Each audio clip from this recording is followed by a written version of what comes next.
Hi mga ka-Bible, Tuesday today at meron akong Bible verse na gustong i-share sa inyo ngayong araw from the book of Matthew chapter 13 verse 53 hanggang 58. So ito po yung mababasa natin. Si Jesus ay hindi tinanggap sa Nazaret. Umalis si Jesus mula roon matapos niyang isalaysay ang mga talinhagang ito. Umuwi siya sa kanyang bayan at nagturo sa kanilang sinagoga.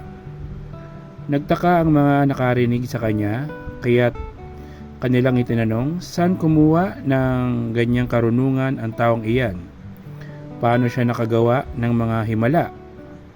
Hindi ba siya ay anak ng isang karpintero? Hindi ba si Maria ang kanyang ina at sina Santiago, Jose, Simon at Judas ang kanyang mga kapatid? At taga rito na ang kanyang mga kapatid na babae, di ba? Saan kaya niya natutuhan ang lahat ng iyan? At siya'y hindi nila pinaniniwalaan.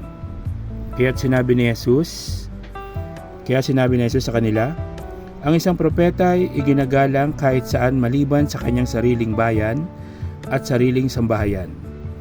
At dahil ayaw nilang maniwala kay Jesus, hindi siya roon gumawa ng maraming himala. So yun po yung mensahe sa atin ngayong araw ng Matthew chapter 13 verse 53 hanggang 58. Sana po is nagustuhan nyo ang ating Bible verse ngayong araw. Follow, like, and share the videos. Follow my FB page. Subscribe to my YouTube channel.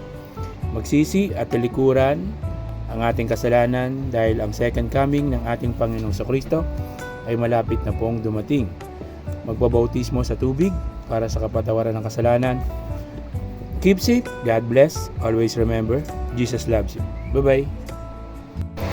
Hi mga ka-Bible, Tuesday today at meron akong Bible verse na gustong i-share sa inyo ngayong araw from the book of Matthew chapter 13 verse 44. So ito po yung mababasa natin.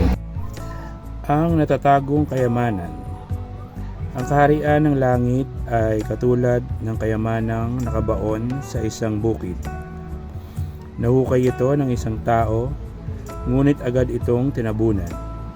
Tuwang-tuwa siyang umalis at ibinenta ang lahat ng kanyang ari-arian upang bilhin ang bukid na iyon.